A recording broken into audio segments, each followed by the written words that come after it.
During our Brown-Forman visit, besides having a delicious tasting of their product, we learned that in order to bridge the gap between Australian and American tastes in alcohol, Brown-Forman had to be patient and conduct extensive market research to restructure their strategy to tackling the Australian market. The answer to their marketing strategy is the popular ready-to-drink form in a can, in which many other liquor companies also develop. Perhaps one of the most recognizable brands, Jack Daniel's, Brown-Forman also drove home their dedication to their best-selling product and their devotion to the success of this product. With all the Jack Daniel's branded products in the office, you would think you stepped into the Twilight Zone with all the black and white. Everyone belongs to ComputerShare because they specialize in acquiring other companies. Also, they are as smooth as butter when it comes to integration because they treat all of their employees with respect. ComputerShare makes sure that they have an edge by researching their competitors and providing services that others cannot. That's why ComputerShare is for everyone. This trip is definitely an unforgettable experience for me because I learned a lot about international business and the importance of active social interactions. Our visit to Brown-Forman gave me an overall idea of how different departments cooperate together to focus on the development of a single brand. And our visit to the Apple Store actually brought me interests about the retailing world. I was delighted by the enthusiasm and attentive service by the Apple Store managers, and I think you'll be as happy to be able to serve other people like this. Besides that, the cultural difference and the interaction with other people also made me think a lot. I think great interactions with other people will bring us more friends and more happy experience for our life. And I really appreciate this opportunity for me to meet with such a good team of professors and students. We all know the main attraction of the Sydney Swans visit was the locker room, duh! But really, besides having some nice eye candy to look at, Jude and Ted, we learned of the struggles that a professional sports team goes through. The Sydney Swans team broke down how their job isn't all glamour and extravagance, but rather how they are reaching out to the community and creating a presence to ensure the future of their sports team. After all, the Swans are a business, and they're just investing in future stock. From Shane Matisky, the Director of Strategy and Special Projects of the National Rugby League, we learned about how to create an effective advertisement. A company must do its research on its target audience. What does the audience like, and what are they receptive to?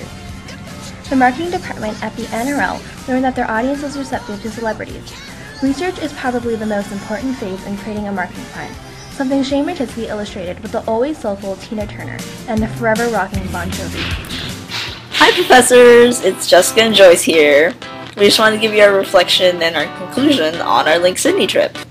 Personally, I can't imagine a better freshman spring break than taking our LINC Sydney trip with you three. First signing up for LINC Sydney, I just thought it'd be a really cool spring break to go abroad, and I really didn't think there was that much work to it. But looking back, it was one of the best decisions to be able to get to know the three of you so much better on a different level, and not just the, oh, those are our professors, like, you know, that spiel.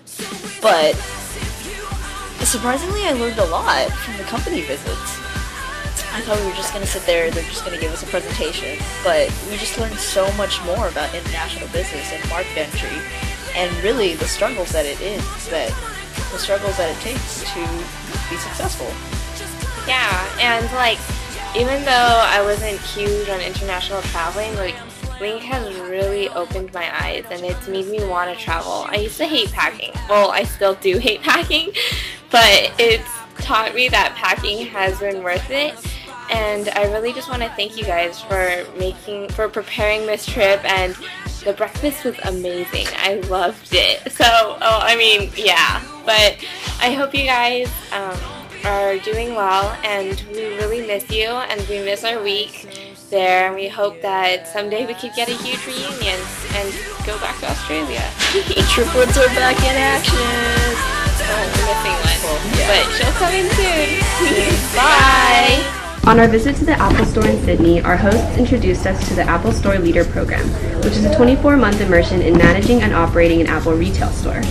Through participation in this program, one acquires skills as both a specialist and an expert, where one will learn to teach and train other employees at the Genius Bar. This immersive program shows Apple's innovativeness not only in creating technology, but also in training a new generation of leaders to lead the company in retail. Alcoa is the world's leading producer of aluminum and the miner, bauxite, and a refiner of alumina. As a globalized company, they have locations in 31 countries. Despite preconceived notions that aluminum producers wreak havoc on the environment, Alcoa is known for their environmentally friendly habits. They recycle all aluminum, use scrubbers to reduce pollutants in the melting process, and restore mining areas to their natural habitat. In one example, Alcoa restored a forest within a few months of the mining process. Besides their devotion to the environment, Alcoa works to maintain the safety of their workers. They have made a goal to achieve zero work-related accidents, and so far, 99% of their workers have zero lost workdays. Alcoa's selfless programs, therefore, have made them a success in business. According to Counsel General David Murphy, Australia has proven to be an appealing market for U.S. companies. However, he also mentioned how his team has done tons of research to get enough data prior to determining whether or not an existing U.S. company should enter the Australian market. From this, we can see that researching one's potential business sector before entering the Australian market allows companies to know when to seize the moment and when to hold off. In a nutshell, David Murphy encourages companies to follow him and listen to his advice prior to entering the Australian market. It is so true what Professor Plotz said, that we would learn so much more than what we would have thought. Throughout the trip, I had to admit that I didn't expect to learn too much, just because the company meetings were not the typical lecture-style education that I was used to. However, by the end of the trip, I realized how much knowledge I've actually accumulated. By far, my favorite company was definitely Alcoa, just because I really enjoyed their PowerPoint. And it's just amazing to know that they work so hard to preserve the environment. And I also really like the Counselor General, just because he was able to show us the link between Australia and the United States. And I don't know, just like the process of going through, like what we went through to be able to meet with him was so formal, and it was just pretty amazing. So overall, this experience has provided me with a lot of knowledge and this newfound perspective for international business. So thank you, professors. At our visit to KPMG, a panel of speakers, many of whom were on secondment, talked to us about international and global opportunities to work abroad through the company. With today's highly competitive labor force, gaining some international experience will not only give you an upper hand, but will allow you to travel, meet new people, and experience new cultures. From London to Dublin and then to Sydney, the panelists were very genial and expressed little concern with adapting to a country's different accounting principles. Our visit to KPMG theme song might as well be So Next Lots to Jump On, as KPMG instilled in us to seize any and every global opportunity offered. Hi, professors. If I had to reflect on what I learned in Australia, it would definitely be to just let go of all your preconceived notions of that country and just allow yourself to experience the culture and allow yourself to have fun. I expected to kind of be bored during the company meetings. I was definitely afraid that I was going to be the one who would fall asleep. But I think if you just allow yourself to just listen, understand, and learn, I think you can gain so much out of it, and that's what I definitely gained. I learned about international experiences, how to enter new markets, and it's something so invaluable that I would have never learned had I never gone to Australia. So yeah, I just wanted to thank you all for allowing us to come on this trip and for planning this trip. I'll be forever grateful for it, and I know I'll be a better businesswoman because of these experiences and these new outlooks. So thank you. Bye now. Goodbye. No school play production of tears. No storm clouds, no raindrops appear.